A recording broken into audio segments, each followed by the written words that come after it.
দেখুন আপনাদেরকে আরো দেখাইছিলাম কিভাবে গাছগুলো রুইছি। এখন দেখুন সেই গাছগুলো এখন ফুল ফুটেছে, কিভাবে মরিচ ধরছে। দেখুন এভাবে ফুল ফুটে তারপরে এগুলো তো মরিচ হয়। দেখুন একটা আর একটা গাছে এভাবে ফুল ফেলেছে, তারপরে দেখুন কত বড় বড় হয়ে গেছে। তারপর সাথে একটা বেগুন গাছও আছে, ইটো রয়েছি। এখনো বেগুন ধরে না, ধরবে আগামীতে।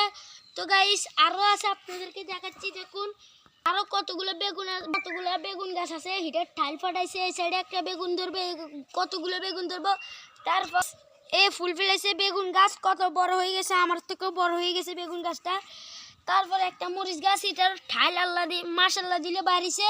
তো আপনারা দোয়া করবেন। তো গাইস আপনারা দোয়া করবেন আমাদের এই মরিচ গাছগুলো যখন ভালোভাবে মরিচ তো হয়। তো যদি মরিচ হয় গাইস, তো আপনাদেরকে আমি দেখাবো কীভাবে মরিচ হয়েছে। তাই মরিচ ক্ষুদ্র ক্ষুদ্র হয়েছে। তো গাইস আপনাদেরকে দেখাও। তো এই ভিডিওতে একটা লাইক, একটা কমেন্ট, শেয়ার করে দিবেন। গাইস আপনাদের আমাদের পাশে আরও কতগুলো এক মাস আগে কুমড়া গাছ চাষ করছি। তো এগুলো এখন দেখুন গাইস ফুল ফুটেছে। এগুলো তো কম্বা ধরবে, তো অনেক বড় বড় হয়েছে, অনেকগুলো ফুল ফুটেছে। তো গাইস দেখুন অনেক সুন্দর হয়েছে গাছগুলো। তো আমরা রয়েছি প্রতি সকালে বিকালে পানি দিচ্ছি। তো আজকে যে পানি দিতে পারছি বিকালে, তো দেখি কি আমাদের গাছগুলো বড় হয়ে গেছে। তো আপনাদেরকে দেখানোর জন্য আজকে আমরা একটা ভিডিও করছি, যেন আপনারা দেখেন। গাছ দেখুন আরো কতগুলো আছে। হ্যাঁ কুমড়া গাছ সাইডে লাগাইছে, দেখুন। তো আরো কতগুলো বেগুন গাছে হ্যাঁ উল্টার লাইন ফুল ফেটেছে দেখুন। তারপর আরো একটি ফুল ফেটেছে, তাইটা নষ্ট হয়ে গেছে, তাইটা পালাইয়ে দিচ্ছি। তো গাইস আপনারা দোয়া করবেন। জন বায়াম গাছ, তারপর হইল মরিচ, তারপরে আমি সাথে রয়েছি বেগুন গাছ, মরিচ গাছ, তারপরে কুমড়া গাছ।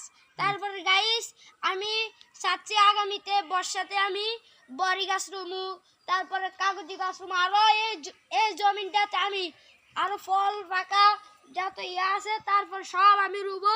তো গাইস আমার জন্য দোয়া করবেন, আমি বাঁচি না মরি।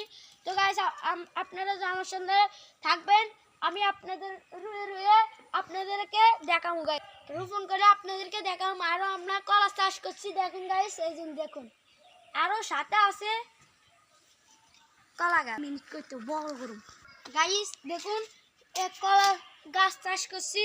তারপরে এখন সেই এই গাছগুলা এখন এটা ছাও ছেড়েছে, এখন তেগুলো বড় হয়ে গেছে গাইস। এটা দেখার সময় দেখুন কুম্বা ধরেছে, কুম্বাটা ফসে গেছে, তাই আমি ফালাই দিচ্ছি আবার। তারপরে দেখুন গাইস আরো ফুল ফেটেছে, এই দেখুন।